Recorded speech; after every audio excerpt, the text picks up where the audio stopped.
इस वक्त आप लोग जहां पर भी बैठे हो अपने आसपास नजरें घुमाओ और देखो कोई लोहे की चीज दिख रही है आपको। अगर दिख रही है तो उसे उठाओ और आसमान में उड़ा दो। क्या सोचने लग गए कि कैसी पागलों जैसी बातें कर रहा है ये आदमी। ठीक सोच रहे हो आप, क्योंकि ये बात मैंने नहीं, आज से 117 साल पहले दो भाइयों ने बोली थी और लोगों ने उन्हें पागल ही बोला था। वो कहते थे हम कुर्सी उड़ा देंगे, टेबल उड़ा देंगे, लोहे को उड़ा देंगे, हम एक ऐसी मशीन बनाएंगे कि इंसान को भी आसमान में उड़ा देंगे। लोगों ने कहा इनकी बुद्धि खराब हो गई है, कैसी पागलों जैसी बातें करते हैं ये आदमी। लोग उन्हें पागल बोलते रहे और वो दिन रात पागलों की तरह एक्सपेरिमेंट करते रहे। कई साल लग गए, लेकिन अपने इसी पागलपन की वजह से इन्होंने इतिहास बना दिया। जिस लोहे को उठा ना सके 1000 आदमी, उसे आसमान में उड़ा दिया। कितने सपने देखते हो आप, कितना ऊपर उड़ना चाहते हो, कितना बड़ा बनना चाहते हो। यार मैं इतना बड़ा बनना चाहता हूं, इतना बड़ा बनना चाहता हूं। अबे रुक, इतना बड़ा बनने के लिए तुझे पागल बनना पड़ेगा। बता तू बन सकता है? इतना बड़ा बनने के लिए तुझे अपने दिमाग में एक सॉफ्टवेयर इंस्टॉल करना पड़ेगा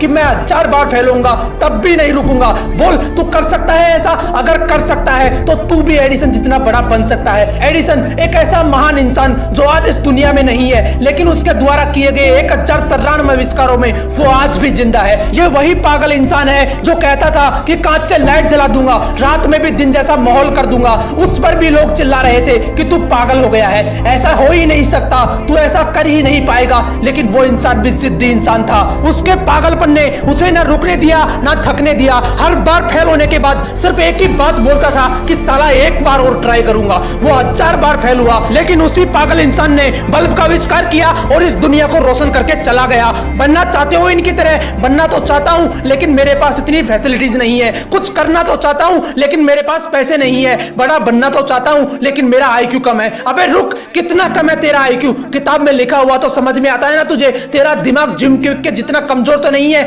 जिसके लिए किताबें पढ़ पाना भी बहुत मुश्किल हो गया था, क्योंकि सिर में चोट लगने की वजह से इसके दिमाग ने ठीक से काम करना बंद कर दिया था। इस बंदे ने अपनी जिंदगी के 3 साल सिर्फ ये समझने में गुजार दिए कि सेंटेंसेस को पढ़ा कैसे जाता है। ये सेंटेंस पढ़ना सीखा ही था कि एक बार फिर सीढ़ियों से गिरने की वजह से इनके सिर में चोट लगी और इनकी हालत पहले से भी ज्यादा खराब हो गई। लेकिन अंदर तो जिद थी ना खुद को साबित करने की। इन्होंने अपने दिमाग को समझने के लिए इतनी किताबें पढ़ डाली कि आज वो बंदा माइंड एक्सपर्ट एंड दुनिया के सबसे बड़े लाइफ कोचेज में से एक है। जिस बंदे के दिमाग ने ही काम करना बंद कर दिया था, आज वो बंदा लोगों को यह सिखाता है कि दिमाग को काम में कैसे लेना चाहिए। यहां तक कि कई लीडिंग कंपनीज के मालिक इलोन मस्क को भी इस बंदे ने ट्रेन किया है। अगर मैं आपको बोलूं कि मैं एक ऐसा यंत्र बनाऊंगा जिसकी सहायता से किसी भी इंसान को गायब करके कुछ ही सेकंडों में अमेरिका पहुंचा दूंगा, तो बताओ कैसा लगेगा आपको? आप मुझे पागल बोलोगे या नहीं? क्या बीतेगी मुझ पर जब चारों तरफ से लोग मुझे पागल बोल रहे होंगे कि तू नहीं कर सकता, तेरे बस की नहीं है। कुछ ऐसा ही ग्राहम बेल के साथ हुआ था।